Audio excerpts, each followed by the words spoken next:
Hello बच्चों, तो आज मैं आप सबके सामने एक बहुत ही इंपॉर्टेंट मुद्दा उठाना चाहती हूँ जिससे अक्सर कर बच्चे काफ़ी परेशान रहते हैं। वो है सब्जेक्ट रसायन विज्ञान या फिर केमिस्ट्री। ये बात सही है कि बहुत सारे स्टूडेंट्स को ये सब्जेक्ट काफ़ी मुश्किल लगता है, जिसके अपने कुछ इंपॉर्टेंट रीजंस भी हैं।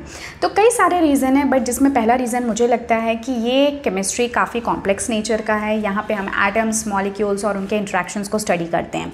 साथ ही साथ हम देखते हैं कि किस तरह से केमिकल रिएक्शंस होती हैं, बॉन्डिंग किस तरह से होती है अलग अलग एटम्स के बीच में, उनकी प्रॉपर्टीज़ क्या हैं, अलग अलग एलिमेंट्स की प्रॉपर्टीज़ होती हैं जिसके बेसिस पे पूरी पीरियोडिक टेबल बनी है। उसके अलावा उनके अपने अपने डिफरेंट बिहेवियर्स होते हैं। तो कुल मिला के कहने की बात यह है कि यहाँ पे सभी के सभी जो आइडियाज़ हैं ना बहुत एब्स्ट्रैक्ट नज़र आते हैं, क्योंकि ये सब चीज़ें हमें हमारे आसपास में होती हुई दिखती नहीं है। और कोई भी ऐसी चीज़ जो कि आपके आसपास में हो रही है पर आपको दिखाई ना दे, तो वो आपको कहीं ना कहीं थोड़ा सा उसको एक्सेप्ट करने में दिक्कत आती है। आपका ब्रेन उसको जल्दी से एक्सेप्ट नहीं करता। अब मैं ऐसे क्यों कह रही हूँ कि दिखती नहीं है, तो क्योंकि अगर आप मान लो कि आप किसी केमिकल रिएक्शन को करा रहे हो, कहीं केमिस्ट्री लैब में बैठे हो, तो आज मैं ऑलरेडी अपना लैब कोट लेकर बैठी हूँ ताकि ये आपको बता सकूँ, ताकि एक जो आपका एक परसेप्शन है केमिस्ट्री का उसको मैं कुछ हद तक थोड़ा सा कंफर्टेबल बना सकूँ आपके साथ। तो ये जो मेरा केमिस्ट्री का लैब कोट है, एक्चुअली ये मैं कॉलेज टाइम से यूज़ कर रही हूँ, जो अभी तक भी मैं यूज़ कर रही हूँ। हालांकि हम बात अपने टॉपिक पे आते हैं, तो यहाँ पे मैं आपको ये बताना चाह रही हूँ कि जब आप कोई केमिकल रिएक्शन करते हो तो वहाँ पे एटम्स कंबाइन हो रहे हैं, मॉलिक्यूल्स कंबाइन हो रहे हैं, रीअरेंज हो रहे हैं, यानी कुछ ना कुछ वहाँ पे रिएक्शन हो रहा है। बट वो आपको डायरेक्टली दिखता है एक ऑब्जर्वेशन के फॉर्म में एट द एंड, जब वो रिएक्शन कंप्लीट हो जाता है। बट इन बिटवीन वो पार्टिकल्स एक दूसरे के साथ किस तरह से इंटरेक्ट कर रहे हैं, क्या उनके बीच के फोर्सेज ऑफ अट्रैक्शंस हैं, इंटरमॉलिकुलर फोर्सेज कैसे हैं, वो सब चीज़ें आपको नज़र नहीं आती। और क्योंकि जो चीज़ आपको नज़र नहीं आती, मैंने आपको पहले भी कहा, आपका ब्रेन उनको जल्दी से एक्सेप्ट नहीं करता। फॉर एन एग्जाम्पल, एक छोटा सा एक एग्जाम्पल ले लें अगर, तो हम सभी बचपन से सुनते आ रहे हैं कि नहीं भगवान होते हैं, घोस्ट होते हैं, सोल्स होती हैं, आत्माएं होती हैं। ये सब चीज़ें हम लोगों ने कहीं ना कहीं सुन रखी हैं। बट देखो, क्योंकि बचपन से सुनते आ रहे हैं तो कहीं ना कहीं हम इन चीज़ों को मान लेते हैं। बट कहीं ना कहीं आपका ब्रेन जो है ना, वो हमेशा एक क्वेश्चन मार्क ज़रूर रखता है कि क्या वाकई ये सब होता है। क्यों? क्योंकि हमने उनको कभी एक्सपीरियंस नहीं किया, हमारी आंखों ने उनको देखा नहीं है, हमारे कानों ने कभी सुना तो बहुत है, लेकिन एक्चुअली हमने उस पर्टिकुलर एक्सपीरियंस को कभी एक्सपीरियंस नहीं किया। तो यही रीज़न है कि हम उसको इतना ईजिली एक्सेप्ट नहीं कर पाते इस बात को।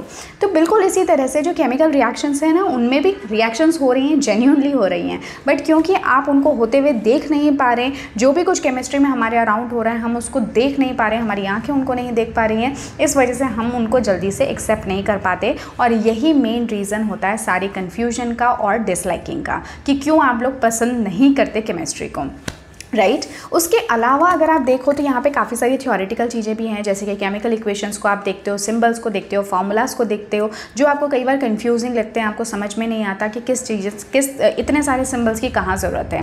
तो एक्चुअली आप ये समझो कि जो केमिस्ट्री है ना, वो एक तरह की लैंग्वेज है।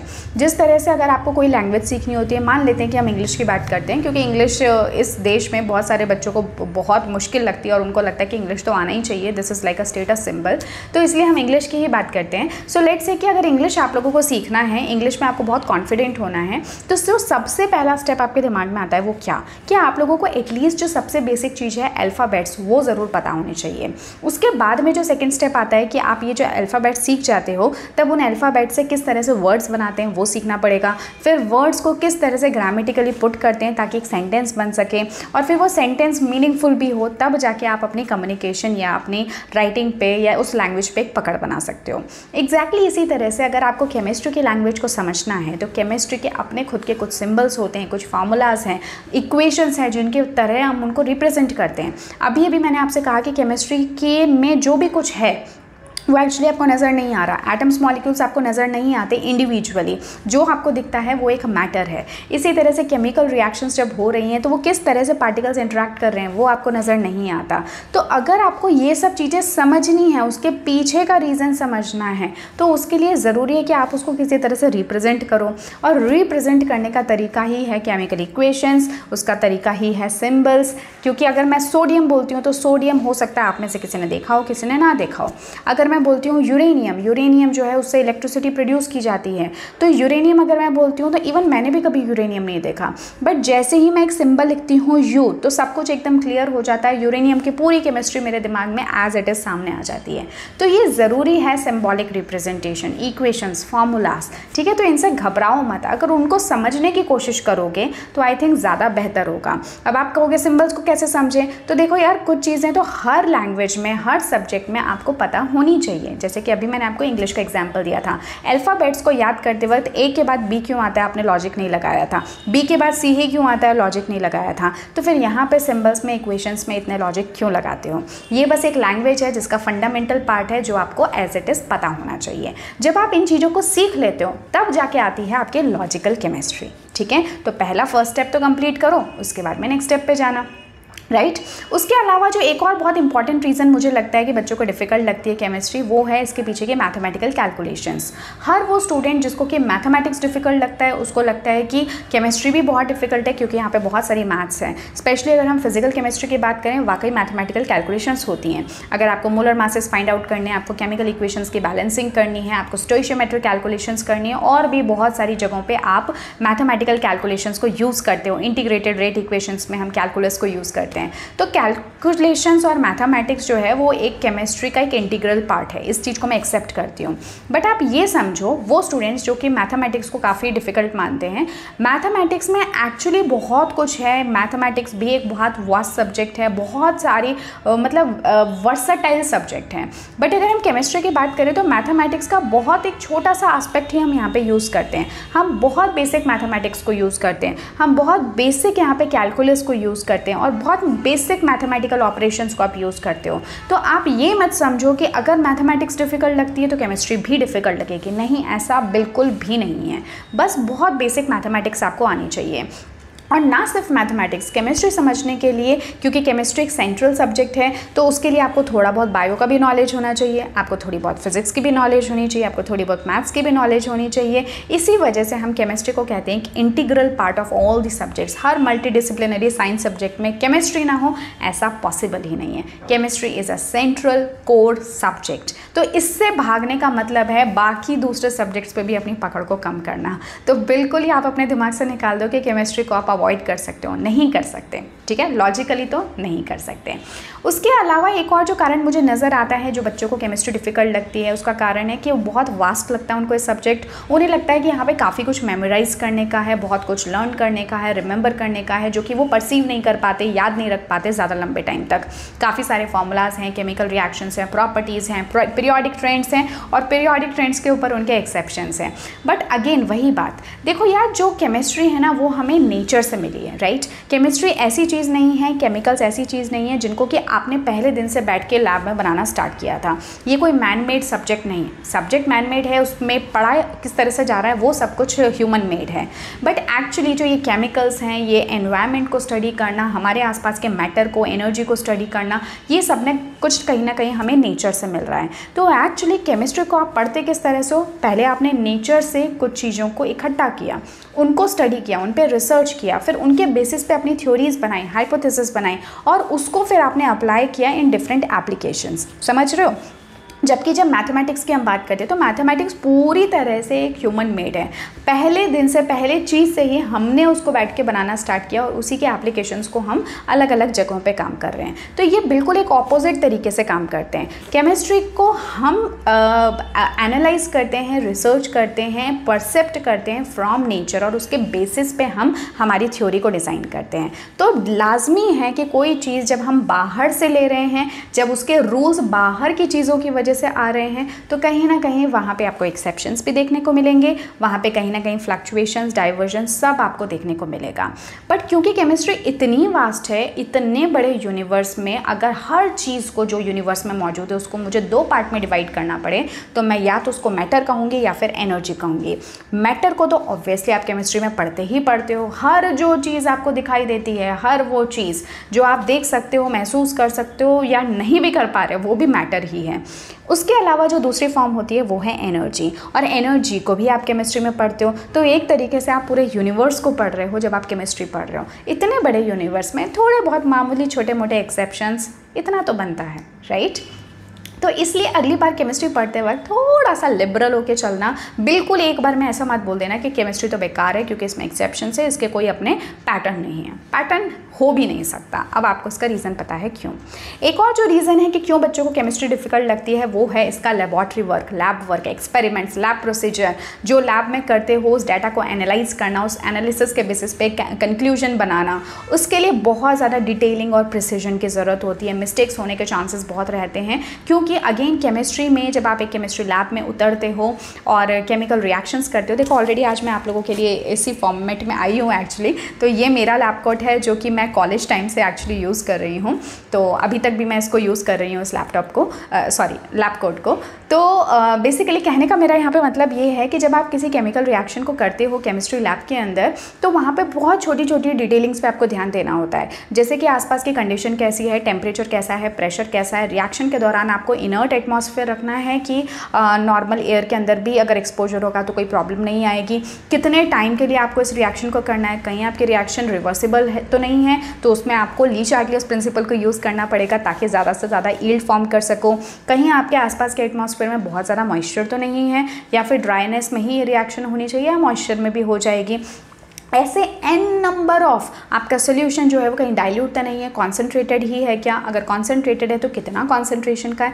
मतलब इतने सारे ऐसे छोटे छोटे से फैक्टर्स होते हैं जिन पे जब आप पूरी तरह से पकड़ बनाते हो, पूरी तरह से प्रिसाइसली उनके ऊपर वर्क करते हो, तब आप कह सकते हो कि आपका एक्सपेरिमेंट बिल्कुल अच्छे से हो रहा है। पर ये सब चीज़ें इतनी डिफ़िकल्ट नहीं होती हैं। धीरे धीरे प्रैक्टिस के साथ में और एक्सपीरियंस के साथ में आप इन चीज़ों के अंदर में मास्टर हो जाते हो। जैसे कि आपके घर में आपने देखा होगा कि आपकी मदर जो है वो खाना इतना अच्छा बनाती हैं, लेकिन क्या उन्होंने एक ही दिन में बनाना सीख लिया था? नहीं, ये उनकी सालों की मेहनत है कि आज वो इतना अच्छा कर पा रही हैं। आपको भी सारी थ्योरेटिकल नॉलेज होगी कि घर में खाना किस तरह से बनता है, लेकिन आप किचन में जाओगे तो पता नहीं क्या करके आ जाओगे, वो खाना खाने लायक भी नहीं होगा। तो इसका क्या कारण है? सिर्फ थ्योरेटिकल नॉलेज काफ़ी नहीं होती। केमिस्ट्री के अंदर आपको प्रैक्टिकली भी उतना ही एक्सपर्ट होना पड़ेगा, और अगर आप प्रैक्टिकल्स को इतना अच्छे से नहीं समझते हो तो कहीं ना कहीं आपकी थ्योरी भी जो है वो कमज़ोर पड़ जाएगी। तो ये दोनों एक तरीके से एक बीम बैलेंस के ऊपर रखे जाएंगे, तभी आप केमिस्ट्री के अंदर एक कमांड पा सकते हो, प्रोफेशनल बन सकते हो या फिर स्टार बन सकते हो, राइट। उसके अलावा देखो मैंने सारी के सारी आप लोगों के सामने जो भी प्रॉब्लम्स हैं वो सब गिना दी हैं, क्योंकि एक्चुअली इस वीडियो का मेन कारण भी यही था कि आप ये पता कर सको कि आपका बेसिक लूप होल क्या है, आपको केमिस्ट्री किस वजह से डिफ़िकल्ट लगती है। हो सकता है कि और भी कुछ वजह होती होंगी जो कि मैंने मिस कर दिया हो, बट कि खास कुछ पॉइंट्स मुझे लगता है जिसकी वजह से बच्चों को ये सब मुश्किल लगता है। तो सबसे पहले तो अगर आप ये पहचानो कि आपके को केमिस्ट्री इनमें से किसी कारण की वजह से या किसी और कारण की वजह से क्या डिफ़िकल्ट लगती है, अगर वो कारण आपको पता चल जाएगा तो उसको किस तरह से ठीक करना है वो भी आप इजीली समझ जाओगे। उसके अलावा और कुछ चीज़ें तो होती ही हैं कि आपको एक सपोर्ट की ज़रूरत होती है, गाइडेंस की। अगर आप एक सही अप्रोच के साथ चल रहे हो, सही स्ट्रैटेजी अपना रहे हो, आप जो सब्जेक्ट या टॉपिक आपको कॉम्प्लेक्स लगता है, क्या आप उसको ब्रेक करके चंक्स में पढ़ते हो कि नहीं पढ़ते हो, और क्या आप उसको बराबरी से जब भी कोई डाउट आता है तो क्या अपने टीचर के साथ में उसको क्लैरिफाई करते हो, क्या आप बराबर प्रैक्टिस प्रॉब्लम्स करते हो, आप कितने रेगुलर हो केमिस्ट्री सब्जेक्ट के अंदर, आप किस तरह से चीज़ों को मेमोराइज करते हो, क्या आप बैठ के सिर्फ उनको ऐसे बैठ के जाप की तरह रट रहे हो, या फिर मेमोराइज करने के पीछे भी आपने कुछ अच्छे निमोनिक्स या फिर लॉजिक्स लगा रखे हैं, और आपको किस तरह का प्रॉपर गाइडेंस मिल रहा है। क्या आपको अपने टीचर से, कॉलेज से, या जहाँ से भी आप पढ़ते हैं, यूट्यूब से पढ़ते हैं, या कोई भी आपका अपना पर्सनल मेंटोर है, तो उससे आप किस तरह का एक गाइडेंस ले रहे हो, कितना पॉजिटिव गाइडेंस ले रहे हो। तो ये सारी छोटी छोटी चीज़ें जो है ना बहुत मैटर करती हैं जब भी आप किसी भी सब्जेक्ट पे, ना सिर्फ केमिस्ट्री, किसी भी चीज़ पे, किसी भी स्किल पे, किसी भी सब्जेक्ट पे, एकेडमिक पे, किसी पे भी जब आप मास्टर करना चाहते हो तब, राइट। तो यहाँ पे मैंने आपको बहुत ऊपर से बताया कि आप किस तरह से क्या क्या कर सकते हो ताकि आप अपने आप को एक बेटर बना सको केमिस्ट्री के अंदर। हालांकि ये एक अपने आप में एक बहुत लंबा वीडियो बन सकता है इसके ऊपर, जिसमें कि एक्चुअली बहुत इंपॉर्टेंट टॉपिक है। सो व्हाट आई थिंक कि मैं किसी और वीडियो में ये सारे पॉइंट्स डिस्कस कर लूँगी कि हमें एक दिन में मास्टर नहीं बनना, एक दिन में प्रोफेशनल नहीं बनना। हमें स्टेप बाय स्टेप हम ऐसा क्या करें कि धीरे धीरे केमिस्ट्री हमें एक फ्रेंडली सब्जेक्ट लगने लगे, केमिस्ट्री से हमारा डर जो है वो ख़त्म होने लग जाए, केमिस्ट्री हमें आसान लगने लगे। दो तरह के लोग होते हैं दुनिया में, एक तो जो बहुत क्रिएटिव होते हैं और दूसरे जो बहुत लॉजिकल होते हैं। और केमिस्ट्री के साथ अच्छी बात यह है कि अगर आप क्रिएटिव हो तो केमिस्ट्री इज़ रियली क्रिएटिव। अगर आप लॉजिकल हो तो इसका मतलब मैथमेटिकल ऑपरेशंस और इन सब चीज़ों पर आपकी अच्छी पकड़ होगी। आप इनको यूज़ में लेकर केमिस्ट्री के जो लॉजिक्स हैं उनको अच्छे से समझ सकते हो। तो chemistry has everything for you. यहाँ पे क्रिएटिव माइंड से लेकर आपको लॉजिकल माइंड दोनों को साथ लेकर चलना पड़ेगा, then you would be able to excel in this. और कुछ ना कुछ तो दोनों में से एक क्वालिटी आपके अंदर होगी ही होगी। सो डेफिनेटली केमिस्ट्री पे आप कमांड कर सकते हो अपनी ही इन क्वालिटीज़ को एक्सेप्ट करते हुए, इनको सही तरीके से यूटिलाइज करते हुए। So I guess this was all जो मैं आपके साथ इस क्लास में डिस्कस करना चाहती थी, इस वीडियो में डिस्कस करना चाहती थी।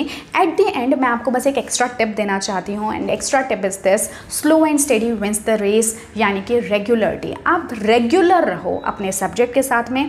आप बस ये मान के चलो कि चाहे पूरे दिन में मुझे सिर्फ आधा घंटा देना है, ठीक है। अगर आपको इंटरेस्ट है तो ज़रूर आप ज़्यादा टाइम दो, बट आप कोई ऐसे स्टूडेंट हो जिसको केमिस्ट्री बिल्कुल ही पसंद नहीं है, बहुत हेट करते हो, तो कम से कम अपने आप को इतना डिटरमाइंड रखो कि पूरे दिन में सिर्फ मुझे आधा घंटा केमिस्ट्री को देना है। और उस आधे घंटे में करना क्या है, तो आधे घंटे के अंदर मुझे प्रैक्टिस करनी है। मुझे फॉर्मूलाज जो मैंने कहीं पे नोट डाउन किए हैं, कहीं पे शॉर्ट नोट्स बनाए हैं या इक्वेशंस मैंने लिखी हैं, सिर्फ उनको एक नज़र भर मारनी है, ठीक है। अगर आप रोज़ रोज़ डेली बेसिस पे जिस तरह से दिन में 4 बार खाना खा लेते हो, जिस तरह से टीवी देखना आप नहीं भूलते, फेसबुक ऑन करना नहीं भूलते, यूट्यूब पे 50 शॉर्ट्स देखना नहीं भूलते, इसी तरह से जब केमिस्ट्री को सिर्फ आधा घंटा आप अपने रूटीन लाइफ में देकर देखो, डेफिनेटली आई एम सेइंग कि आप 20 से 21वें दिन में आपको केमिस्ट्री आसान लगने लगेगी। आप खुद अपने लॉजिक्स लगाने स्टार्ट कर पाओगे, आपकी अंडरस्टैंडिंग डेवलप होगी, आपको पैटर्न समझ में आएगा कि किसी भी क्वेश्चन को करते वक्त आपको किस तरह से सोचना है, आपका विजन क्या होना चाहिए, राइट। और मैं भी मेरे चैनल पे अगर आपने कभी देखा हो तो यहाँ पे हम on daily basis question solve करते हैं। हालांकि कॉन्सेप्ट्स जो हैं वो भी मैं आपको बीच में देती रहती हूँ, जो कि बहुत इंपॉर्टेंट कॉन्सेप्ट है, जो आपको पता होने ही चाहिए। बट साथ ही साथ जो मेरा मेन आइडिया रहता है वो ये कि मैं आपको ज़्यादा से ज़्यादा प्रैक्टिस प्रॉब्लम्स करवा सकूँ। सो फिलहाल हम लोग NCERT के एक्सरसाइज सोल्यूशंस कर रहे हैं। तो ये एक्सरसाइज सोल्यूशंस आपको, क्योंकि NCERT बहुत अच्छे तरह से डिज़ाइन की हुई एक बुक है जिसमें कि हर एक टॉपिक का ध्यान में रखते हुए क्वेश्चन जो है वो एक्सरसाइज में इंक्लूड किया गया है। तो अगर आप सिर्फ उन क्वेश्चंस को देख लेते हो तो आपको उसके पीछे का पूरा बैकग्राउंड, कॉन्सेप्ट, थ्योरी वो तो समझ में आई जाती है, और साथ ही साथ क्वेश्चन जो आपसे पूछ रहा है उसका इंटेंशन और क्वेश्चन को परफॉर्म करने का तरीका आपको समझ में आता है। So this is a thing that you will be able to get from my videos, जो कि मेरे चैनल पर आपको ईजिली फ्री में अवेलेबल मिल जाएंगे, और ये चैनल हमेशा आगे तक फ्री ही रहेगा। तो आप बिल्कुल निष्फिक्र होकर इस चैनल के साथ, इस फैमिली के साथ में जुड़ सकते हैं, ये मानते हुए कि अगर आज आप स्टार्ट करते हैं तो धीरे धीरे आपको केमिस्ट्री में एक्सेल करना, आपको प्रो बनाना, वो मेरी रिस्पॉन्सिबिलिटी होगी, right. So I think you have got my extra tip, regularity. बस इस वर्ड के साथ में इस वीडियो को हम यहीं पे फिनिश करते हैं। अब जो नेक्स्ट वीडियो मेरा होगा मोटिवेशन से रिलेटेड या इसी तरह से एक एक्स्ट्रा टॉपिक से रिलेटेड, तो वहाँ पे मैं आपके साथ में वो सभी तरीके डिस्कस कर लूँगी जिससे कि आप केमिस्ट्री में अपने आप को धीरे धीरे स्टेप बाय स्टेप आप अपने आप को एक बेटर स्टूडेंट बना सकते हैं जो कि एक्सेल करे इस सब्जेक्ट के अंदर, right. So yes, this was all for this video, this was all my time. Thank you so much, take care, good bye, see you in the another video.